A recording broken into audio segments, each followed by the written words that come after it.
Welcome to episode 191 of the Band Hive Podcast. It is time for another episode of the Band Hive Podcast. My name is James Cross, and I help independent artists tour smart. This week on the show, I have a very special guest, Joe Aabye of my band, Nerves, the guitarist, songwriter, and guy who started everything with Rustin. How's it going today, man? It's going great, man. Thanks for having me. Glad to hear it, and it's a pleasure to have you here. This is kind of spur of the moment. Just at rehearsal the other night, I was like, hey, I don't think I have a co-host Wednesday. You want to be on the show? And here you are. So that all worked out. I've been excited to get on for a while. I've been a fan of the podcast for a hot minute now. So sick. Thank you. I always like hearing that because it's weird. Like putting a podcast out there, it's kind of like putting out music. Yeah. Except that when you have fans of the podcast, people aren't going, oh my God, I love this so much. Like a few people say, hey, this is a great tip. Thank you. Yeah. Really like this episode. But it's not like music where people are expressing the emotional connection they have to it. It's like more low key. So it's always nice to hear somebody that actually listens. Yeah, of course, man. Absolutely. Anyway, this week, man, we're here to talk about something that is very near and dear to my heart, which is the fact that you can be DIY and hire a producer. Absolutely. And in fact, you should. And before we jump in, I want to jump into the distinction between an engineer and a producer. Because as an engineer who dabbles in producing, I've had artists who want zero input and they just want me to show up and hit record. And I've had artists who are totally fine with me saying, hey, try this an octave up. Try doing a fifth here instead of whatever else you're doing. And listen to my input. Because when it comes to production, for me, I'm very low-key. I'm like, hey, just try it. And if you don't like it, we'll do it the way you had it. And it's always nice to work with the artists who are receptive to feedback like that and just accept ideas that aren't their own. And I've had other artists who you try to say something like, no, that's stupid. And I'm just like, dude, we're trying to make this better. You're not going to know if it's stupid or not until you try it. And I can tell you the amount of times where I've said, hey, try this, and you can vouch for this. And then after that, I'm like, nah, I hate that. Don't do that after all. That's like 50-50. Yeah. I'll suggest something and like half the time I'm like, that was a bad idea. I take it back. But that's also just songwriting in general. And to be fair, when we're doing it in Nerves, it's more of a we're all in this together thing rather than a third party saying that. But with Nerves, and I wasn't there because I wasn't in the band yet, you record with Gary Cioni down in New Jersey at Soundaches. Yeah, man, Gary's the man. We love him. Yeah. And I mean, he even played bass on he played the bass. next 3 songs we're going to release. Yeah, so. He also played bass on, I think it was 3 songs off of the EP that we released already. So really? off of Falling Nice. Knife. Yeah, he did 3 songs. Okay, I thought you did all 5 of those. He did Solitude. He did Home. Okay. That explains the fun bass slide in Solitude. Yeah, yeah. I love that so much. Actually, no way. He did 2. I did Breathe, Falling Knife, and While We're Young. So he did, 2 of the 5 songs on Falling Knife for Gary. Gary, love your work. I hate you for the bass lines in Home. I still can't get those right. We're playing a show tonight. If you want to see me mess up those bass lines, come to the next Nerves show in your area because I will mess up Home. It's guaranteed. I have not played it right once. All the other songs, totally chill. More complex songs like J-Bat, which is now called Matches. Yeah. I can play that. Yeah, Matches is a cool song. I love the bass lines in that. Gary, I love you for that one. But whatever you did in Home, it's the timing, man. It's the timing. Anyway, we're not here to rant about the songs that I can or cannot play. Right. We're here to talk about producing. So Joe, why don't you take us away here? Yeah. So, I actually really appreciate that you immediately started this by differentiating an engineer versus a producer, because just having Pro Tools or Logic or FL Studio or Ableton, whatever you have, doesn't automatically make you a producer. Yeah. Right. But you also don't have to have a degree from music school to be a producer. Right. Exactly. I also want to toss in there, making beats doesn't make you a producer. True. It makes you a beat maker. Yeah. Exactly. That's very different. You have to know how to get performances out of people, get the best you can out of them. Matt tells this story on the podcast of Burt McCracken from The Used. They were throwing pots and pans at him to make him angry. Yeah. So he would scream harder. Yep. That's what a producer does. Yeah. I mean, not necessarily pots and pans, but you're getting the best performance out of them. No, absolutely. Moments like that, right? Where you're trying to get the best performance on a particular track. But I think the environment that you cultivate with the artist is also super important. Yeah, absolutely. Rustin, our other guitarist, has told me some horror stories of producers he worked with back in the day that was just miserable. Yeah. So you have to find the right producer, which, speaking of that, Joe, you also wanted to talk about DIY and production. Yeah, so I think that there's this misnomer with the DIY culture, and I was in a DIY punk band for 6 years. And it was great. It was a blast, and we had a lot of fun. There were some things where I look back and I'm like, man, I wish I had paid somebody to do this because it just would have saved time and our energy. And I think that a lot of times it is worth it to just pay someone for something, because at the end of the day, you as the artist are trying to give the fans your absolute best. Yeah. And sometimes you need help. Like, we can't all do this by ourselves. Yeah, I agree. And especially if you think about it this way, if you pay somebody to do it faster, like you're saying, it would save time, that gives you more time to work on writing new songs or booking shows or whatever it is that you don't have enough time for. Air quotes for those who aren't watching on YouTube. Because in reality, any band who doesn't have enough time, there's something that they can cut down on by paying somebody else. And that's a big part of what Nerves does. Like, you and Rustin are incredibly busy. Aaron is busy like half the time. He's always working, but like there's times when he's just like, I will not even be online for the next week and a half because I'm so busy right now. Yeah. Planning major events across the country. That's an insane job, and props to him for that. And then for me, like right now, June, July is the craziest time of summer because I'm like doing baseball games, doing my regular work with Band Hive and other clients, and also trying to enjoy summer and go flying all the time. Right. So we're all really busy, but we find time to make it work, and we're not afraid to go and say, hey, let's hire somebody else to do this. But we also have a good division of labor within the band, I think. You and Rustin are the primary songwriters, and Aaron and I are just kind of chilling. Like, I'll do a lot of the project management kind of stuff. Yeah. Aaron is the ideas guy who's been in an active band for like 8 years. Sub Sam has been around for 8 years now, and they have done like 150 plus shows. Yeah. So they're crazy busy. He's got the road experience for sure. Yeah. Not to mention, experience touring with James Taylor and Big D and the Kids Table and bands like that. Like, that's huge. And really, Joe, we're not trying to make you feel left out, but 3 of the people in the band have done Warped Tour at least once. Right. Yeah. So like... Well, because I was like 12, so... Yeah, you're the baby of the band. Yeah. Hey, wait, you're 27? Yeah. So when Warped Tour ended, you were 22? You have no excuse. Wow. I went to my first Warped Tour at 17. Oh, wow. So you had a whole 5 years you could have gone. I didn't know the talent buyer, so... Well, but you could have gone. I'm just attended. kidding. I'm just Come kidding, on. James. Yeah, my first Warped Tour when I was 17, I did not play. I actually never played. I was always like crew. I did go for press, I guess, technically. So I was working at 17. I should say I got in free, and a friend of mine took pictures for a radio station, and that was about it. I'm sorry, Kevin Lyman, for the lackluster coverage, but it was totally fun, and I would do it again. Anyway, DIY. Yeah. You're saying that ethos is do it all yourself. And as Aaron likes to say on the podcast and has many times, we look at it as decide it yourself. So you can decide on who produces it. You can decide on who's going to design the album art. You can decide on who's going to design the poster for your show. I've made a couple show posters. They're not great. So I would much rather hire somebody. And I have, when there's a budget, I hire somebody to make show posters. And I'm sure Nerves will do that for like tour assets and stuff when the time comes. Yeah, no, absolutely. And I mean, a lot of the stuff that even with our graphic design, like I paid for a graphic designer to do our logo, because that's like a number one thing. It's like, you don't want a logo that's inconsistent, because you're just going to be all over the place at that point. Yeah, definitely. But with other stuff, I mean, I've been able to do some adjunct graphic design stuff in Canva. Oh yeah, that's what because it's amazing. It's the Nerves merch menu. This is Canva. It's literally a template, and I just replaced the food with merch items. Yeah, you don't have, like, I can't even draw a stick, and you can use Canva to make something that, like our t-shirt design. Oh, the dragonfly? Yeah. That was Canva? Yeah. What? That's sick. It's all right. I wish the merch bin weren't all packed up, or I would go grab one to show off right now and say, here, you can buy it at shop.nervesofficial.com. Ding, ding, ding. We're not sponsored by Nerves, but we are Nerves, so. Not sponsored by anybody. Please give me something that I have to disclose. Yeah. Actually, I should say, shout out to a sound space in Rutland, Vermont for sponsoring us for the month of July on the Band Hive podcast. And this episode drops on July 25th. So thank you, George. Thank you, Josh. Appreciate you guys. You're amazing. They'll be on the pre-roll, so don't skip the pre-roll. You heard it already if you're at this point. But if you skipped it, go back and listen. Anyway, when we're talking about making music, it's the debate of, is it still DIY if you do everything you can to make your music better? And I would say yes. I think so. I like the decide it yourself mindset, right?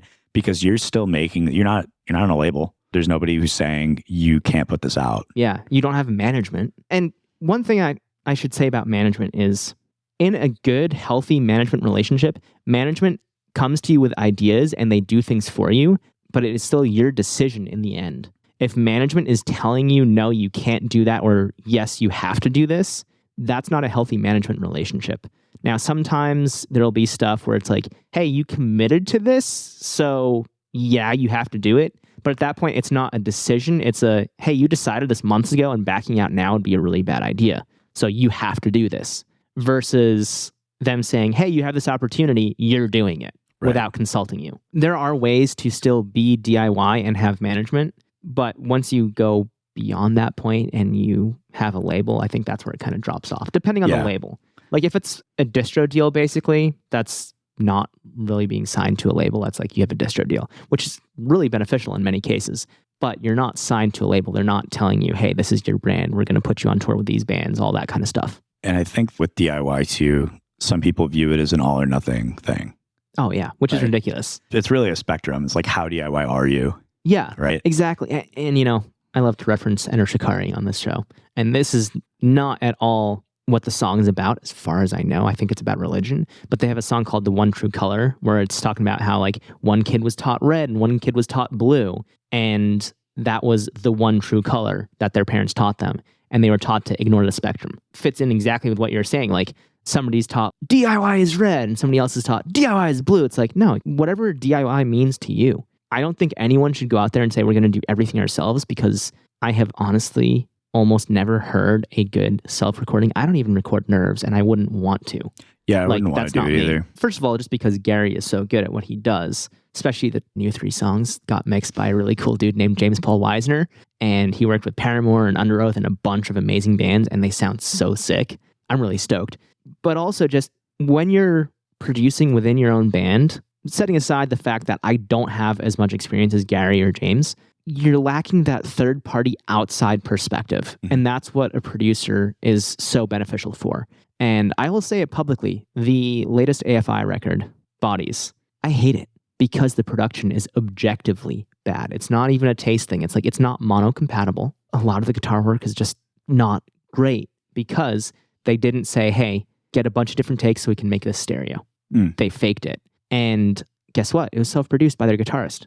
Their bassist Hunter is an actual producer. I don't know why they didn't have him produce it. To me, that's just mind-boggling. If you're going to have the band produce it, have the producer in the band produce it, not the guy who writes the music. Anyway, that all aside, it shows that even at the top levels, sometimes you need that third-party producer.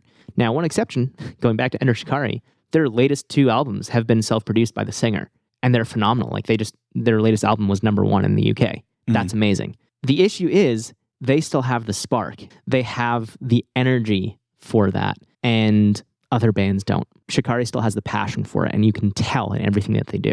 So we're getting kind of off topic here from DIY, but what I'm trying to get at is if you're going to self-produce, you better know what you're doing and have the passion for it. In general, DIY bands, most of them don't know what they're doing when it comes to recording, unless, you know, maybe you run a recording studio yourself, in which case, hey, give it a shot. But I think that outside view is still incredibly important. It's funny you bring up, you know, Enter Shikari's last 2 records being self-produced. Their first one wasn't, right? Right. So like starting out, I think that a producer is essential, really, because you know what's, you know, essential to you with the music that you're writing and what you want to say and the message that you want to put out there. But having that third-party objective, like Gary was that person for us. And he heard everything before anything was released, you know, like a year before. And he was able to say, okay, I like this part. I don't like this. Change this. And we were like, okay, this is great. Because the first time Russ and I even sat down in a room together was in a studio. Oh, no way. Yeah. So we had talked a lot, and we had been sending each other stuff because all our songwriting is done remotely. Yeah. I just am sitting behind Logic and I send it back and forth to you guys, which works because we're all, you know, all over the place and so busy, and we have our thing that works for us. But at the end of the day, I also know that I can bring that stuff to our producer and say, hey, what do you think about what we were able to come up with? And if he likes it, he's going to say, okay, yeah, leave this. That's why it's also super important to go to somebody that you trust. I made a TikTok post on I was about to say I made a TikTok on our Instagram. That's how, see, like, I know that I'm Gen Z technically, and you're too old. I know. I think I just like missed the mark on Gen Z by like a little bit because I was like late 96. Ooh. Well, 95 is kind of the cutoff. Is it? Yeah. Oh, technically, I'm a Zoomer then. Yeah. Wow. I know people in 95 who like kind of are borderline, like they identify with both. Yeah. So Man, lost generation. We don't hate Anyway. Gen Z. He is Gen Z. I'm a millennial, barely. I'm I 93, identify as a millennial. There you go. That's fair. Because I don't. Do you remember 9/11? I do. I remember 9/11, millennial. and I don't own a vape. So like, Ironically, most of the people who vape that I know are millennials. So. oh well, yeah. Here we are. Yeah.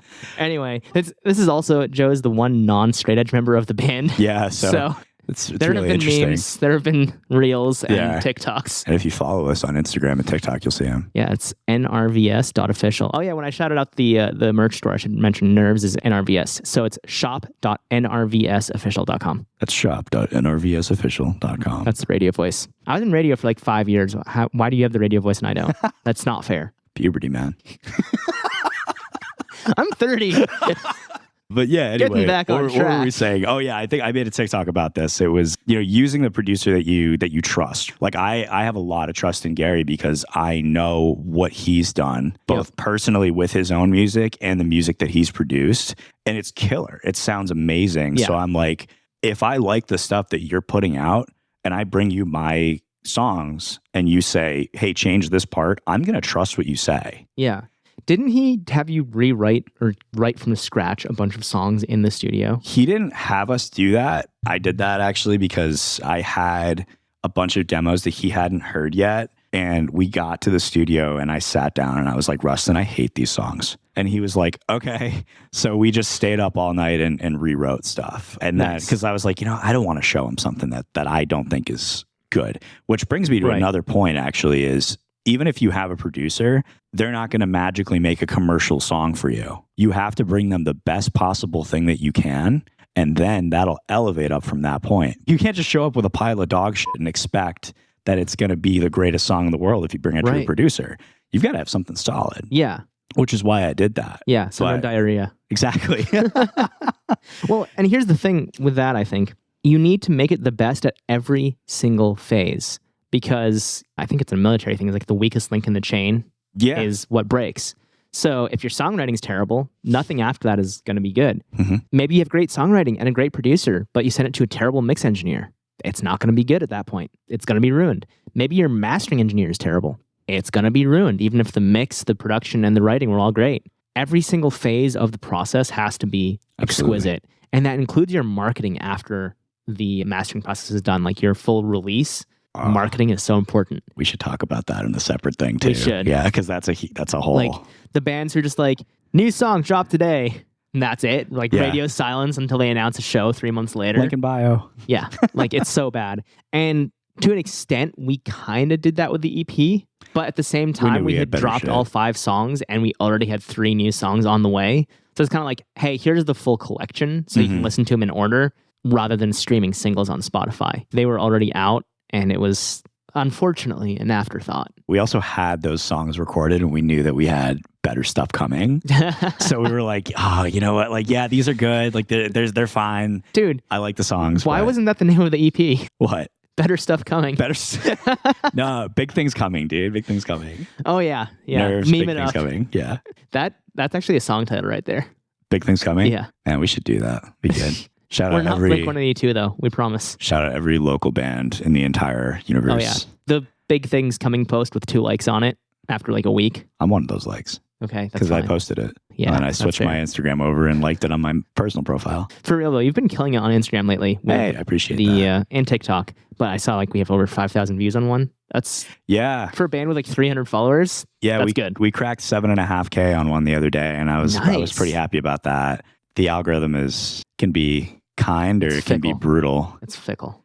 Or TikTok will just throttle you at 200 if they don't like it immediately. Speaking as somebody who has videos with 100K and 600K, but most of my stuff is like 250 to 350 views. It's just, if TikTok doesn't think it's going to catch on, that's it. Yeah. Like if it doesn't catch on immediately, you're done. It's all ogre now. Is that a Shrek joke? Yeah, it was. Leland, my editor, went to a Shrek rave with his girlfriend. That's incredible. Recently. He sent a video. It looked pretty sick. I wonder if they have them in New York because... Oh, it's New York. I'm sure they... This was in Oregon. So like, if they have it out there, they have it in New York. There's no way that they don't have it. I feel like that would be a Brooklyn thing. Sounds kind of Brooklyn. Yeah, it does. You know? It's got to be at a brewery, though, to be a Brooklyn thing. An empty warehouse. Or an empty... Oh, have you ever been to Knockdown in Queens? No. It's an old door factory for like knockdown doors. That's like a thing. And they like shut down production, and now it's a venue, and it's a sick venue. It's actually got really cool sound for being just this gaping warehouse. Yeah. But I saw Frank Turner and the Bronx there. I love really both those good bands. My one question is, did they have the doors open the venue? Yeah. Yeah? No, they did. Yeah, Really? they had. Yeah, yeah. That was totally a jerk. Oh wait, I thought you meant the band, the Doors. Yeah. I thought you meant the knockdown doors to the opening to the venue. Like No, the no, I entrance. mean, like, did the band open it? No. I was like, I thought they were dead by now. No, they are definitely dead. But I think, are they dead? At least I feel some like of they're them. dead. The There's some important of them are ones. dead. Yeah. They're not like the Rolling Stones or You can't kill Keith Richards. he's going to be like 110 and still touring. He's going to be Yoda on tour. He's a cockroach. Oh, no.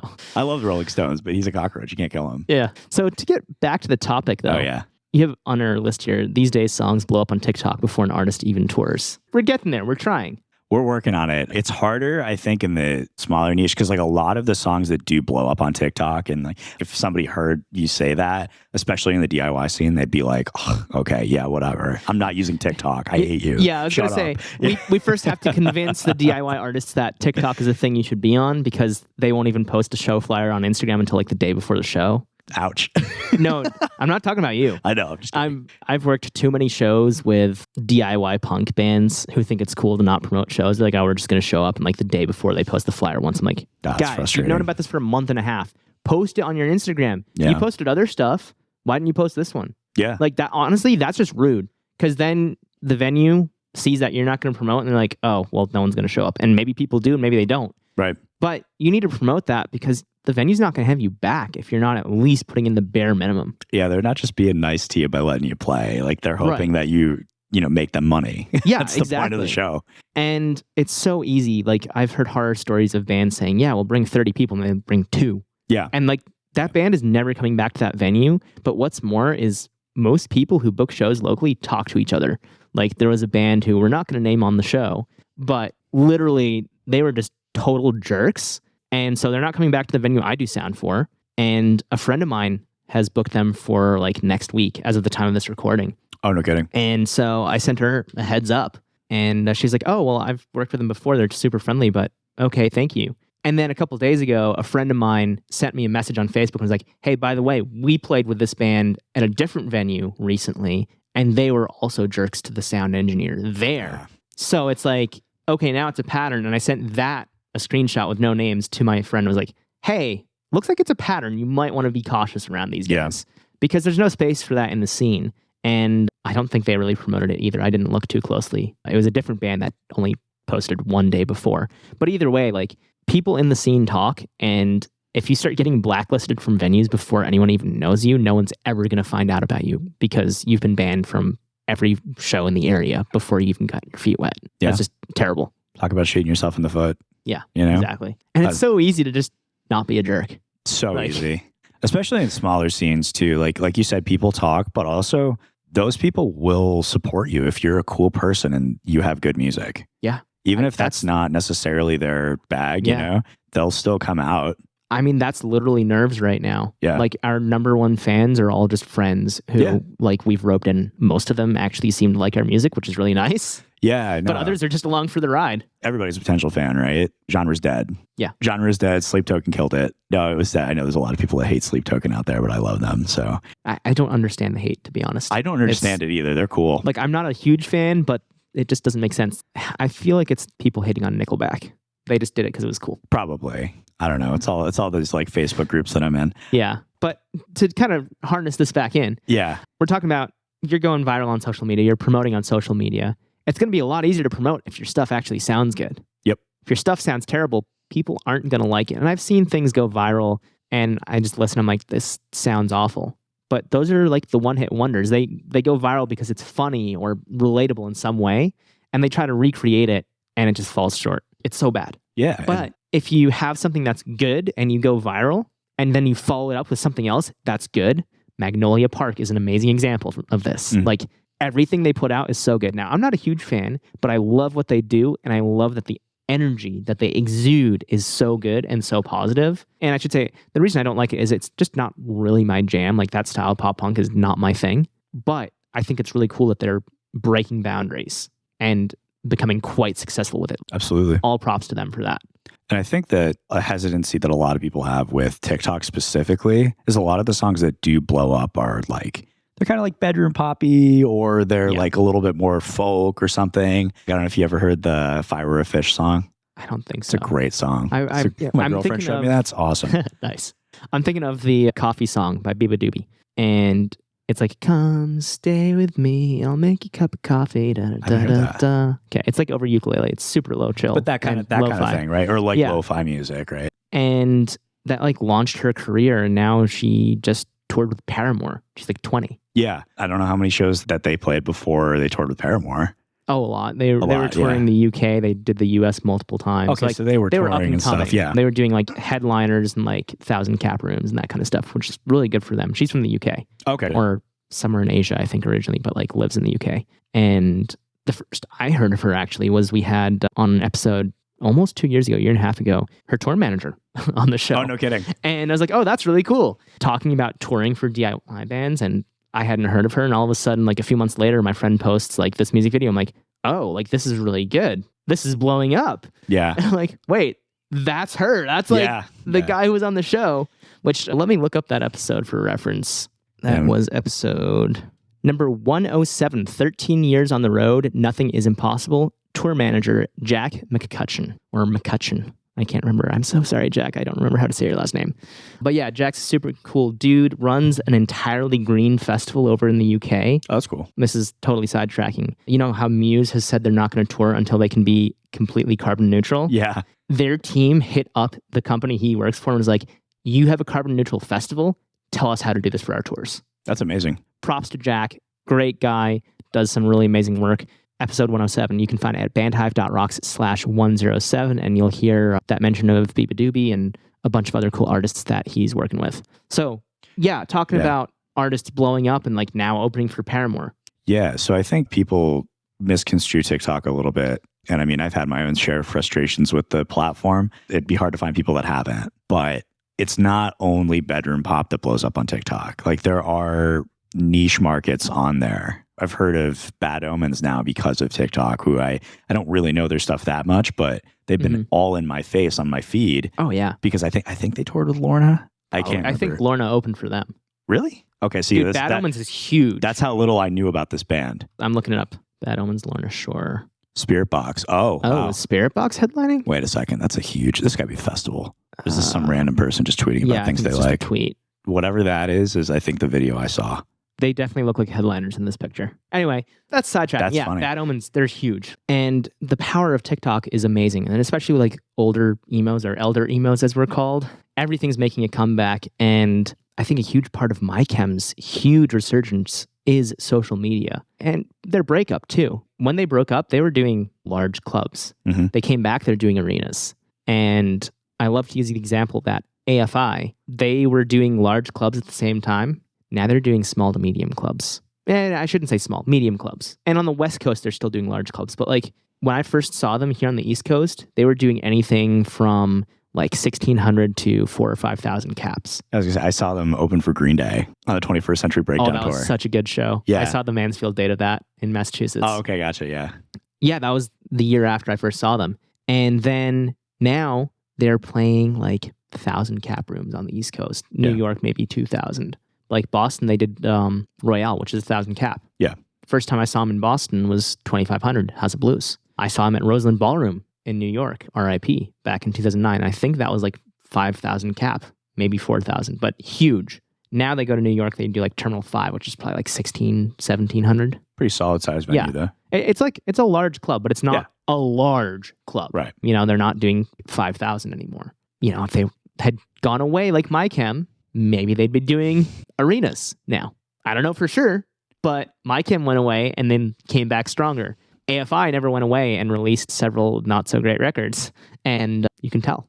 Yeah. And that's just my opinion as a surface level case study. But having seen into that band's community over so many years, I'm just like, I can tell why they're losing fans. I don't think they realize it. I don't think their management knows it, but I know why. And it's kind of sad to see. And it's not going to change ever. Yeah. They're not going to fix it. Even if I went to them and said, this is your problem, they're not going to fix it because they don't care. That's what it comes down to. Yeah. It is what it is.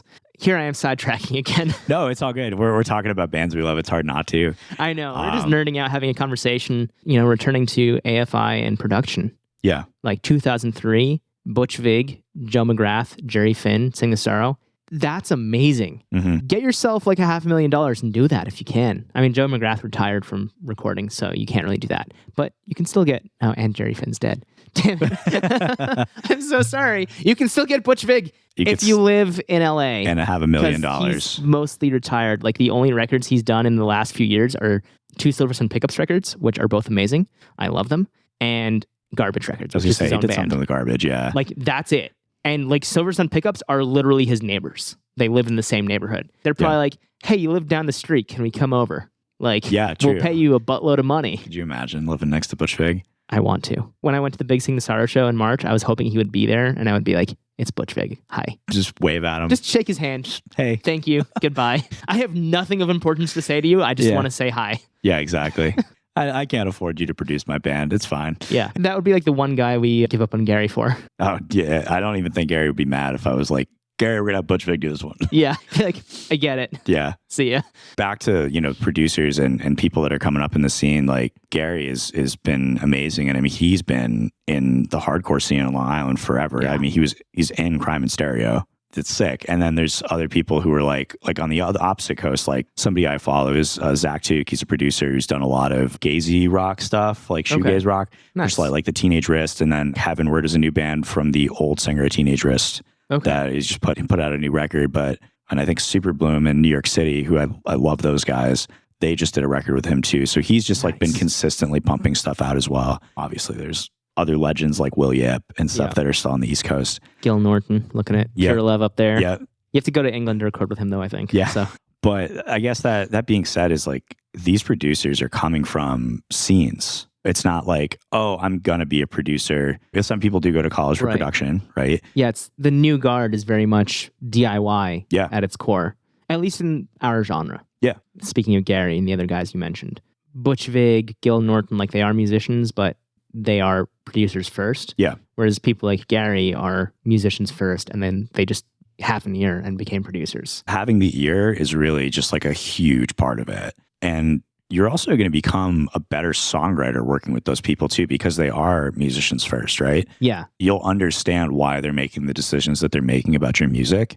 And you're making the decisions. We're keeping this DIY, right? But the suggestions, I should say, not decisions, the ideas that they're suggesting about your music are coming from a place of, I have been playing music that you like for a long time and you chose to work with me. So this is what I would recommend. Yeah. And it's going to make you a better songwriter. Yeah.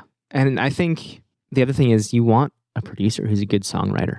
You can go hire a producer who's a drummer and maybe they'll get amazing drum sounds, but are they going to tell you, hey, change this up here in this section, like cut the bridge out and it's going to be a stronger song? They may or may not know that. And it's a really difficult spot because everyone has skills that are stronger in some areas rather than others. So you kind of have to weigh the balance of what as a band is our weak point and find a producer that matches that, but is the opposite. So our weak point is that producer's strong point. Yeah. That's really important too. So for me as a producer, I'm not a songwriter at all, but I like ear candy.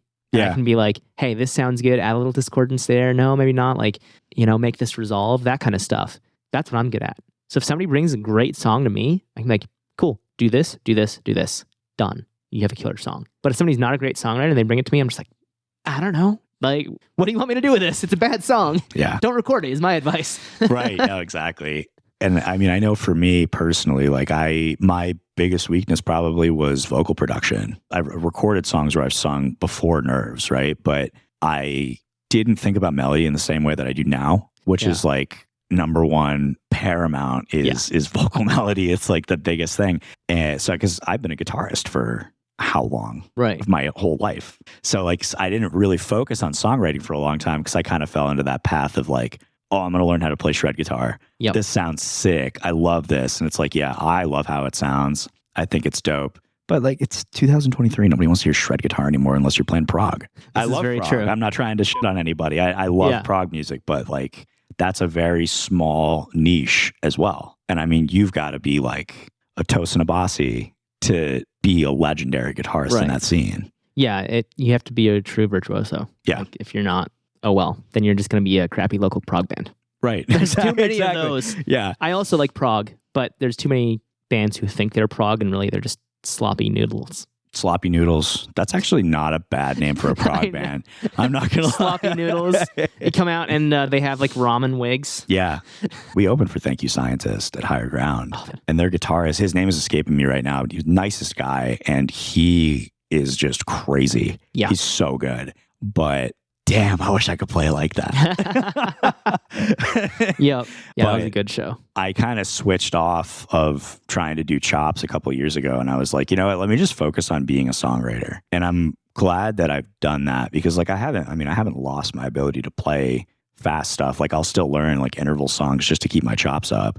But because Aaron Marshall's just a menace. I love that guy. He's also super nice. But personally with songwriting, it's just been like, let me focus on that because I knew when I came to our first real producer, it was a weakness of mine. Yeah. So I'm like, oh, you know, I write every song the same way. I'm in this box. And here's the other thing I think is when you're just trying to write as like a complex part as you can, it's not serving the song or the band as a whole. When you write the song and then decide, hey, I'm going to throw a blazing solo in here, that serves the song and the band more. Yeah. Like you're starting with the song and then coming in with the fancy stuff, the ear candy. Exactly. Versus saying, hey, this is a really cool lead part. Let's write a song around it. Yeah, you're this is framing not it totally 80s differently. anymore. Yeah. Exactly.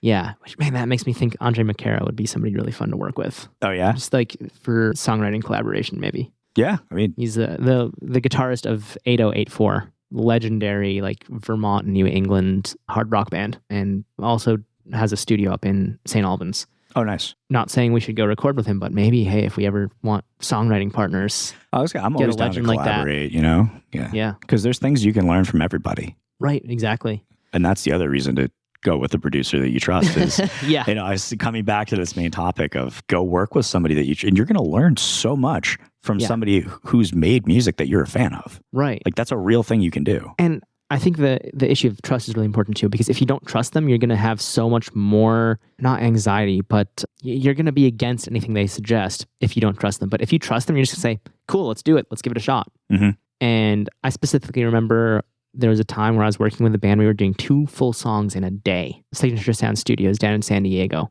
And it was actually Infinite Signal. We had them on episode, I think it's 19 of the podcast. Scrolling way back to 2020. Yep, number 19, how to make your band stand out using tactics the major labels have mastered with Infinite Signal. You can find that at bandhive.rocks/19. That's the number 19. And it was just so refreshing because we're in this beautiful room. The Used have recorded there. Killswitch Engage, their side project, was there. Revolution recorded there. Newfound Glory. Blink. That's the name I was trying to think of. Oh, yeah. Like that tiny band from San Diego, Yeah. right? Tons of amazing bands recorded there.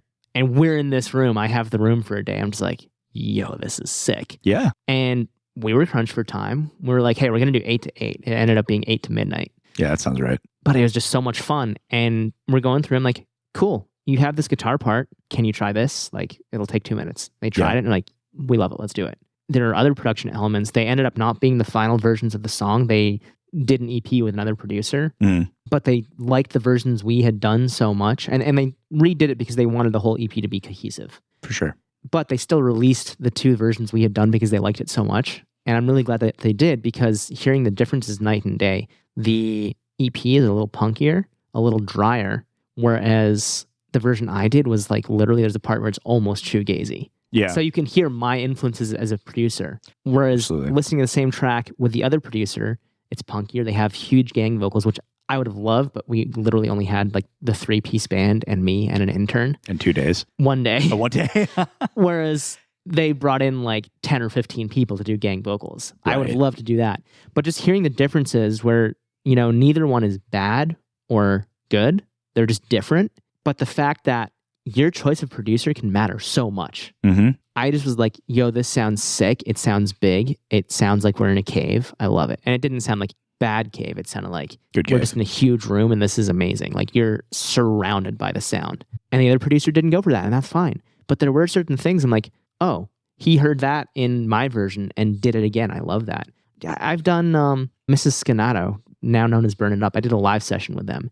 And this was a song that they haven't even recorded in the studio yet, right? And there's this one section where I put this really cool like delay on the vocals. And then when they dropped the record, I listened to the songs. That's my delay. Their producer or the band said to their producer that we love this. Can you do this? I'm like, that's so sick. They literally heard what I did and used it. I was nerding out when I heard that. Yeah. Point being, producers will bring ideas to you and you have to be open to them. And if you go to somebody who's just going to push buttons, they're going to set up the mics and hit record, that's an engineer.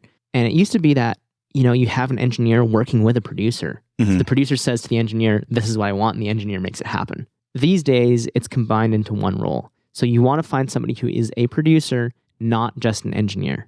Because if they're just an engineer, whatever you have is going to be what you get, assuming they're a good engineer. Yeah.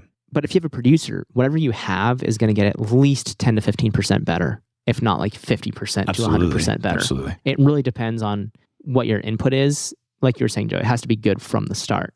You can't just go in and with a bad song and expect a producer to make it great. But if you have a great song, that producer can make it fantastic. Absolutely. And like you said too, just with social media and people making very quick decisions on whether or not they like a song, why not try to make it sound, I'm not saying the writing or anything of it that's very personal, but I'm just saying sonically make it sound up to the level of everything else that you're listening to.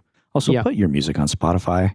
Yeah. Please do that. Like, I love Bandcamp. Yeah. I do. But the only people who use Bandcamp are music fans. If you want to reach the masses, it's called Spotify. Exactly. And honestly, you probably earn less from Bandcamp than you do from Spotify if your stuff's any good. There's less people using it. Yeah, exactly. Yeah. Maybe you'll sell 2 copies and then a bunch of people stream it for free until it says, hey, you can't stream anymore, and they come back the next day. Yeah. Maybe. Or they say, screw that. I don't care that much. Right. Spotify, they toss it on a playlist, boom, they'll play it. Now, here's the thing. Going back to social media, I want to give a shout out to, I'm going to name one of them, I'm not going to name the other. There's one artist who I like his vibe. I like what he does. He posts on TikTok a lot. The recording's not that great. He's not getting traction. His video content is fine, but the recording of the music is not great. On the other hand, and to be fair, different genres. Yeah. Natalie Carr does an amazing job on TikTok, is growing a following very quickly, in my opinion. Her music is professionally produced and sounds so much better. And the content she's making is not that much different from what the other guy is doing. Yeah. But it's a night and day difference. Now, I'm sure some people will say, well, Natalie's a girl, so that makes it different. Maybe it does. But either way, good music, good content, working. Good music with bad recording, but good content, not working. So absolutely. Make it good. And just to be clear, we're talking specifically right now about getting people in the door. You have to have something that sounds really good to get them in the door, but it's up to you to turn somebody who's a listener into a fan. Yeah, because there is a difference. Like a listener will say casually like, oh yeah, I've heard of them. Cool. A fan will buy your merch. They'll show up to your shows. They will interact with you on social media. Talk about you to their friends. Yes, exactly. Which is how I find a lot of my bands. Oh yeah. I tell all my friends when I find a new band. Yeah. I mean, how many times have I mentioned Ender Shikari on the podcast?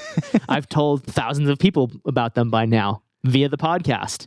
You're welcome. And who doesn't want to be the person to find a new band and like tell everybody about it? Like it's so exciting. It is. And especially there are times when I find a new band and I feel bad because I don't want to share them because it's really good, but their production's terrible. Yeah. Because honestly, for me as a producer, if the production's not good, I can't listen to it. And there have been bands where I'm like, this is an amazing song. I'm not going to share with anyone because the production's so bad. And I feel bad about that.